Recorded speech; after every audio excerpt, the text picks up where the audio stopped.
नमस्ते। स्वागत है आपका बोधि वार्ता सत्संग में।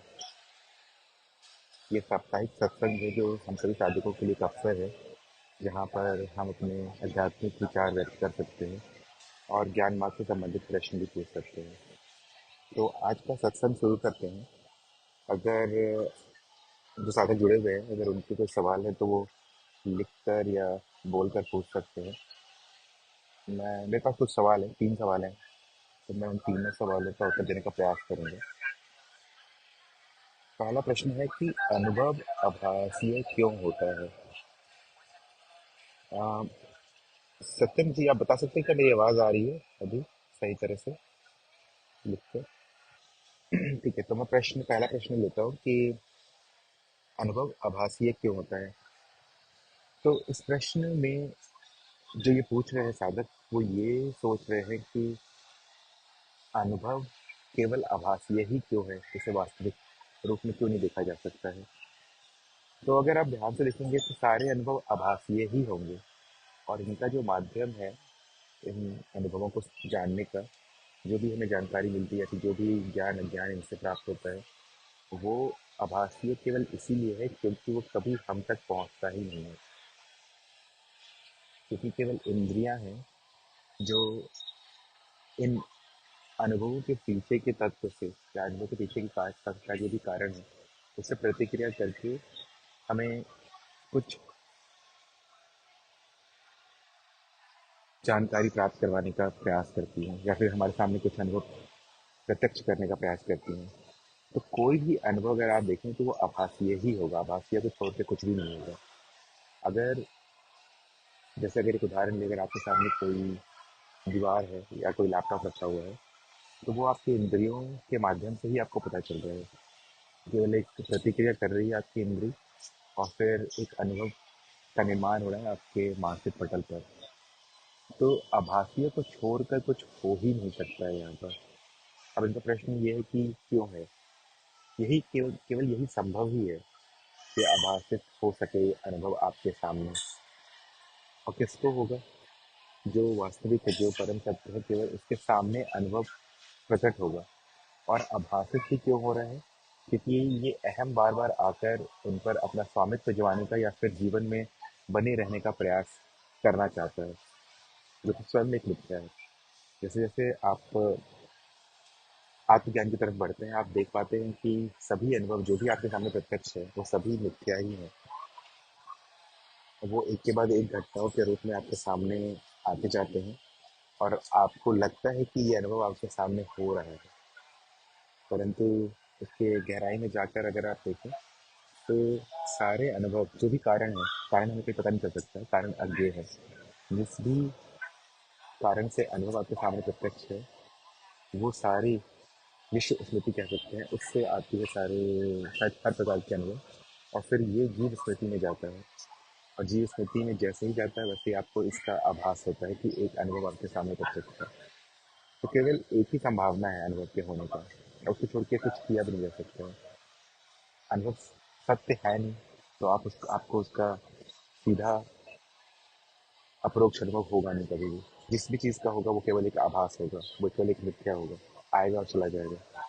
आप अपनी बुद्धि से ये देख पाएंगे कि जो भी आपके सामने प्रत्यक्ष हो रहा है, वो कुछ क्षण के लिए है या कुछ समय के लिए है, नित्य नहीं रहेगा। और इसको जानने का, या फिर इस अनुभव को देख पाने का केवल एक ही तरीका है कि इसका आभास कर लिया जाए। तो ये मूल है, इसलिए अनुभव आभासित है, और मूल भी केवल मिथ्या रूप में ये हमारे सामने प्रत्यक्ष है। इससे ज़्यादा कुछ कहा नहीं जा सकता इस पर। किसी के अगर प्रश्न हो इस पर तो आप लिखकर या बोलकर पूछ सकते हैं। मैं अगले प्रश्न को बढ़ता हूँ। एक साधक थे, वो पूछ रहे थे कि जब साक्षी को साक्षी भाव के स्मृति के स्वरूप में देखा जा सकता है, तो क्या साक्षी भी असत्य नहीं हुआ? उनका कहने का मतलब है कि अगर किसी चीज़ को जाना जा सकता है, तो वो एक अनुभव ही होगा। अनुभव मतलब कि नित्य परिवर्तनशील होने वाली नाद रचनाएं। तो अगर अनुभवकर्ता का भी जो स्मृति है, वो भी अगर हमारे सामने स्मृति के रूप में ही आ रहा है, तो वो मिथ्या होना चाहिए। परंतु अगर आप यहाँ ध्यान से देखें तो आपको कभी भी अनुभवकर्ता का पता नहीं चलेगा। आपको कैसे पता चलता है कि अनुभवकर्ता है? नीति नीति से आप केवल ये जान पाते हैं कि क्या आप नहीं हैं। एक के बाद एक अनुभव को आप त्यागते हैं तो आपको पता चलता है कि आप ये भी नहीं है, ये भी नहीं है। आप ना शरीर है, ना मन है, ना इच्छा है, ना स्मृति है, ना कोई विचार है। फिर जो बचता है वो है अनुभवकर्ता। आप जो कह रहे हैं, जो साधक कह रहे थे कि क्या अनुभवकर्ता का स्मृति, जिसे हम स्मरण के द्वारा वापस ला पाते हैं, क्या ये स्मृति भी मिथ्या नहीं है? तो उत्तर सही है आपका, क्योंकि ये स्मृति भी मिथ्या है। पर ये स्मृति अनुभव करता नहीं है। ये स्मृति केवल अनुभवकर्ता का ज्ञान करा रही है आपको, और ये ज्ञान भी नकारात्मक करा रही है कि यहाँ पर कोई है जो सभी अनुभवों को जान रहा है। इसके अलावा और कोई चीज़ संभव ही नहीं है। तो अनुभवकर्ता का जो ज्ञान है वो मिथ्या है, और उसको जानने का प्रयास भी मिथ्या ही कर रहा है। जिसे जो स्वयं को जीव समझ रहा है, वो इस कुरुक्षेत्र से निकलने का प्रयास कर रहा है। इस प्रयास में वो यही जान पाया, का पहला कदम ये है कि वो है ही नहीं, या फिर कह सकते हैं कि वही अनुभव करता है, या फिर ये भी कह सकते हैं कि वही सभी चीज़ है जो प्रत्यक्ष है, और उसको जाना नहीं जा सकता है। तो आप कभी अनुभवकर्ता को जान नहीं पाएंगे, क्योंकि वो अनुभव नहीं है, वो परम सत्य है। जिस चीज़ को आप जान पा रहे हैं वो अनुभवकर्ता का कोई रूप है या कोई प्रयास है, किसी मार्ग के द्वारा आपको एक स्थान पर बनाए रखने का। और ये प्रयास ही साक्षी भाव है, और ये प्रयास भी मिथ्या है। जब आप आगे बढ़ेंगे तो आप जान पाएंगे कि ये भी मिथ्या है। पर ये जरूरी है अभी, क्योंकि हम ज्ञान मार्ग में दो स्तर के द्वारा साधकों को परम सत्य तक लेके जाते हैं। पहला स्तर तो यही है कि द्वैत तक आपको ले जाया जाए। एक साधारण व्यक्ति पूरा जीवन माया में ही बिताता है, इस संसार को ही सत्य मानता है। तो पहला स्तर यही होता है ज्ञान मार्ग में शुरुआती साधकों के लिए, कि उनको द्वैत तक लेके जाया जा सके। द्वैत अर्थात एक तरफ आप और एक तरफ संपूर्ण माया, संपूर्ण अनुभव, जो भी एक ही है। पर आपके सामने, आपको छोड़कर जो भी अस्तित्व में है, जो भी प्रकट रूप है, वो एक अनुभव ही है। और दूसरी तरफ आप अनुभव करते जो सभी अनुभवों को देख पा रहा है। तो ये द्वैत का स्तर है। जब ये विभाजन, जब आप देख पाते हैं कि आप यहाँ केवल दो ही है, एक तरफ अनुभव करता और एक तरफ अनुभव, और आप अगर ये भी देख पा रहे हैं कि उनमें कोई भेद नहीं है, क्योंकि वो एक ही स्थान पर है और एक ही समय पर दोनों ही प्रत्यक्ष हैं। अगर आप कहीं चल के जाएंगे, इस शरीर के माध्यम से आप जान पाएंगे कि कहीं भी आप चल कर पहुँच जा रहे हैं, वहाँ पर अनुभवकर्ता पहले से ही मौजूद है। आप कोई भी अनुभव लेने का प्रयास करेंगे, आपको पता चलेगा कि अनुभवकर्ता पहले से ही है, जिस अनुभव को लेने का प्रयास कर रहे हैं। प्रयास नहीं कर रहा, तो सामने ये अनुभव पहले से प्रत्यक्ष है। तो ये द्वैत का स्तर हो जाएगा। और जैसे ही आप ये समझ पाएंगे कि ये दोनों एक ही जगह पर, एक ही स्थान पर उपलब्ध हैं, तो इसी इसी को ब्रह्म ज्ञान कह सकते हैं। पर ये तभी ज़्यादा सही तरह से समझ पाएंगे आप, या फिर हो पाएंगे आप, जब आप द्वैत में स्थापित हो पाए। तब आप अद्वैत की तरफ आगे बढ़ पाएंगे। तो ज्ञान मार्ग में खासकर जो हम इस समूह के माध्यम से करते हैं, यहाँ पर दो चरणों में साधकों को परम सत्य तक लेके जाने का प्रयास किया जाता है। पहला है द्वैत, और दूसरा फिर अद्वैत की तरफ लेके जाया जाता है।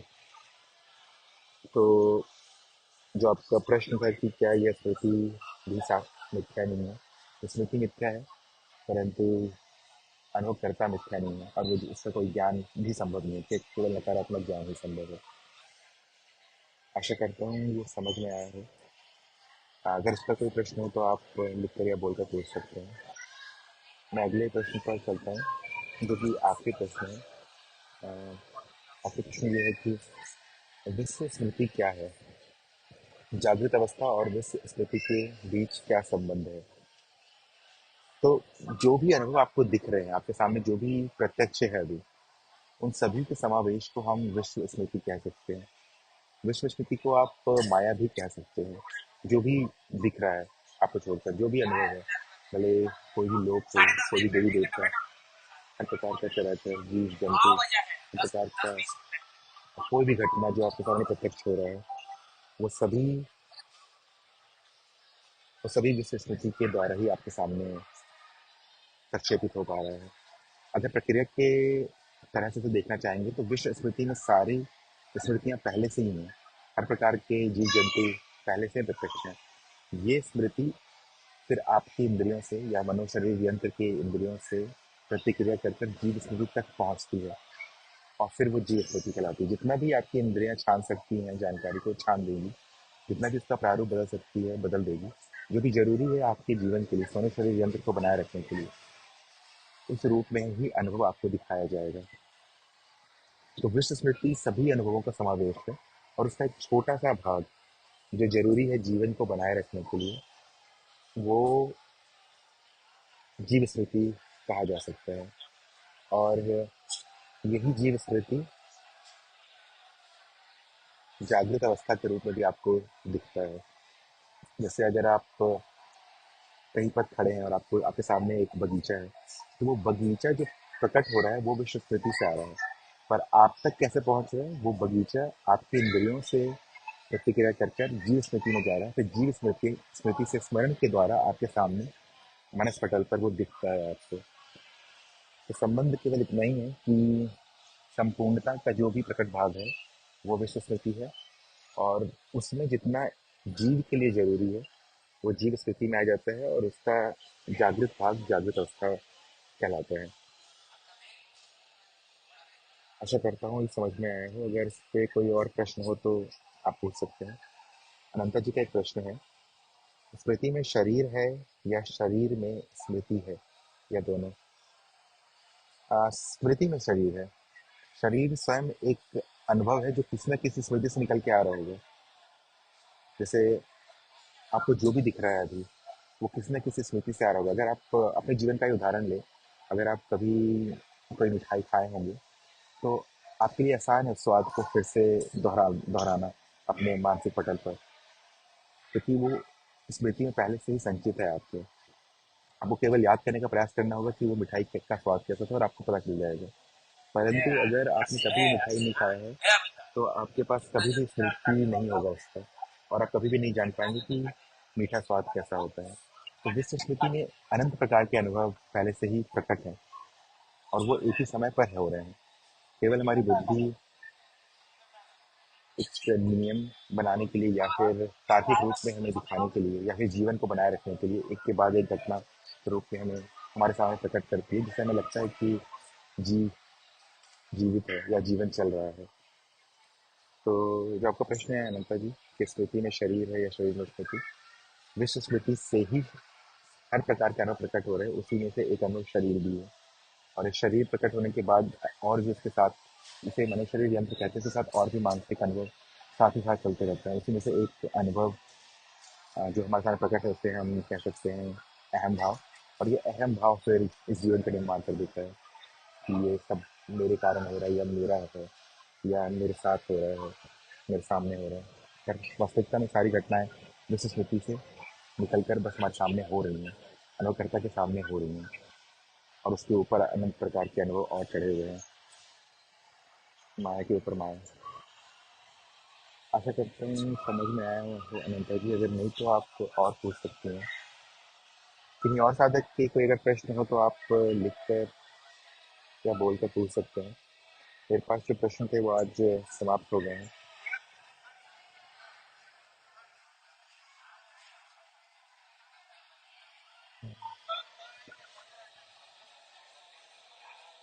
अगर प्रश्न नहीं है तो हम आज का सत्संग समाप्त करते हैं। आज सत्संग में जुड़ने के लिए सभी को धन्यवाद।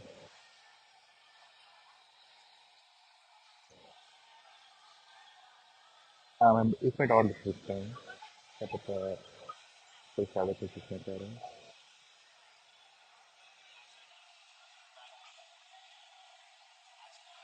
ठीक है, आज का सत्संग हम समाप्त करते हैं। सभी को धन्यवाद सत्संग में जुड़ने के लिए।